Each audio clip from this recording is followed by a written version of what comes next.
It's Numbers Online, powered by Sofascore here on CBS Sports. We've been playing a lot with this concept of who had a better peak between two players. So Geoff Shreeves and I are going to go through and determine who had a better peak between these two absolute legends. Ronaldo Assis G. Moreira, otherwise known as Ronaldinho, and Ricardo Iceson dos Santos Leite, otherwise known as Kaká.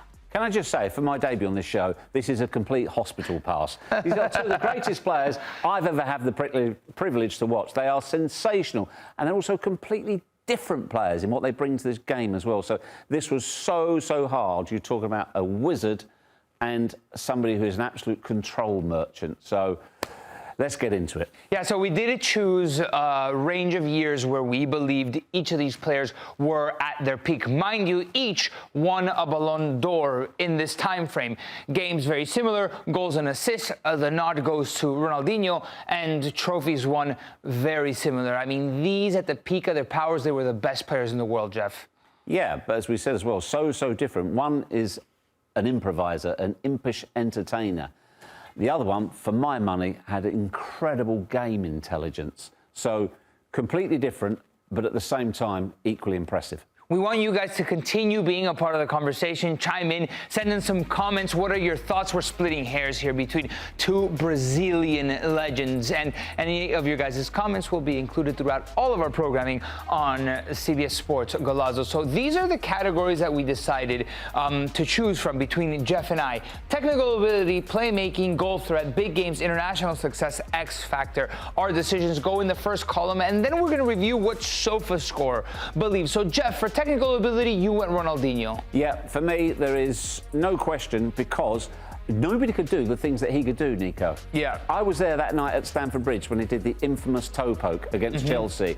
Anybody else did it, you think that's actually a bad shot. You think, what is this guy just punching in his toe? You used to do that when you were in junior school. This guy meant it.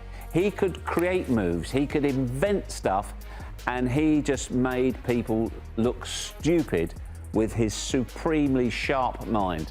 Yeah, so I went playmaking, Kaká, for a lot of the stuff that you mentioned at the top, although it feels wrong not to think of Ronaldinho as a playmaker. I don't want us to think like this. It's just, if I had to choose between one of the two, the low center of gravity, despite the very tall build, the elegance, the way that he was able to run the show, for me, Kaká gets the nod there. Yeah, agree with you 100%. Also, as well, his pace for a big guy is incredibly quick.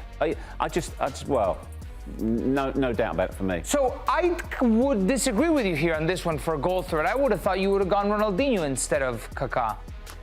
I think that you say goal threat, I think he opened, because he was out on the left wing more, he came through the centre. Kaká came through the centre a lot more. So I think he was more towards the goal than Ronaldinho, and also he played other people in.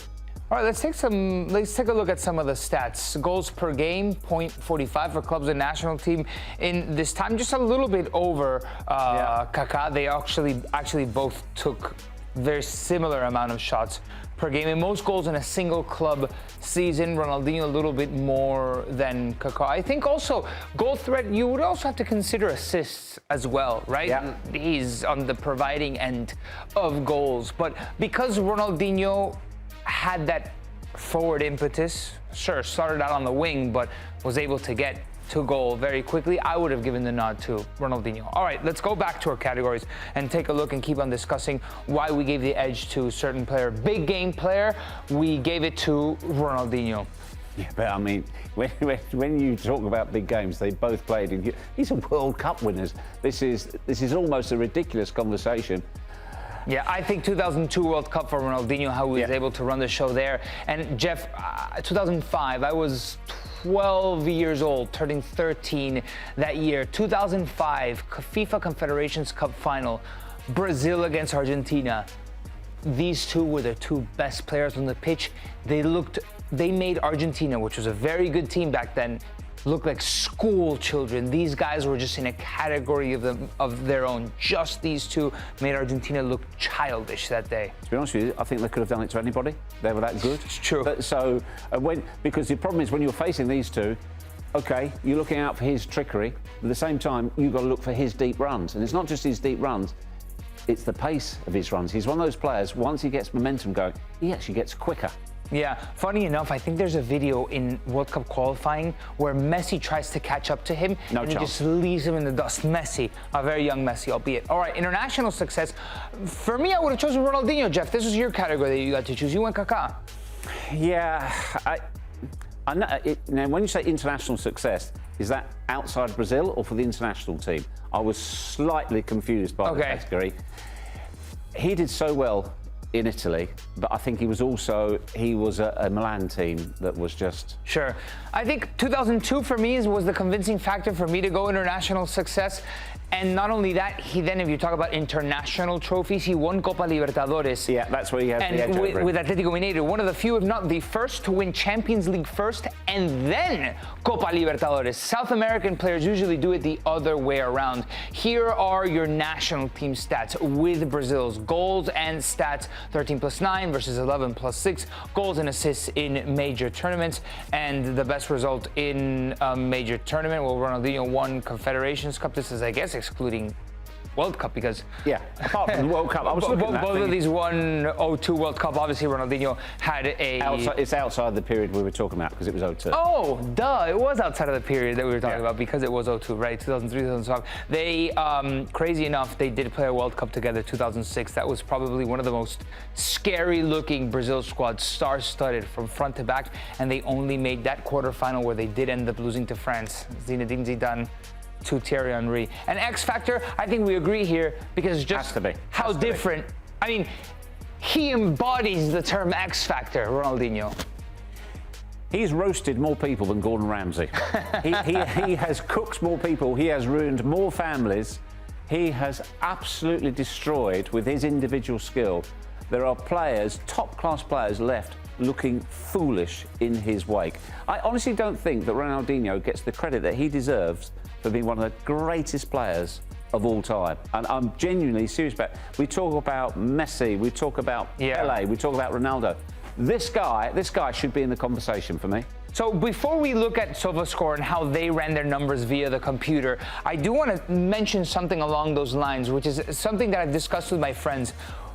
Talk about who had the higher peak. I know Messi's been the best over a long period of time, but at their height, was Ronaldinho better than Messi? That's for another discussion. Sofascore, let's see what they said comparing all of these statistics, Ronaldinho against Kaká. They've gone technical ability, playmaking, and goal threat, all for Ronaldinho. Oh. Big games is the only one that Kaká gets. It's almost a clean sweep per Sofascore for Ronaldinho. And they disagreed with us as well. So, yeah, I think that's... I don't know whether or not it's... The ones you can't argue, like, so we agree there. But, and technical ability as well. Okay. I think that's debatable, some of that. Yeah, fair enough. I mean, I think it was always going to be an uphill battle for Kaká. I feel like Ronaldinho needs the next challenger, splitting hairs even more. I think the next guy should be Messi. To compare this peak, and then we got to kind of choose a peak for Messi because Messi had way too long of a peak. But it was a good debate. I always felt like Ronaldinho was going to get the nod, but we want to know what you guys think. Did we get it right? Did the computer get it right? Do some of you guys think Kaká at his peak was better than Ronaldinho, or the other way around? We keep on discussing all of this on Numbers Don't Lie. Hey, thanks for watching this video from Numbers Don't Lie. Be sure to catch our show every Monday at 5 p.m. on YouTube. And for news and insights from leagues all around the world, including Serie A, EFL, and all UEFA competitions, both men's and women's, don't forget to sign up for Paramount+.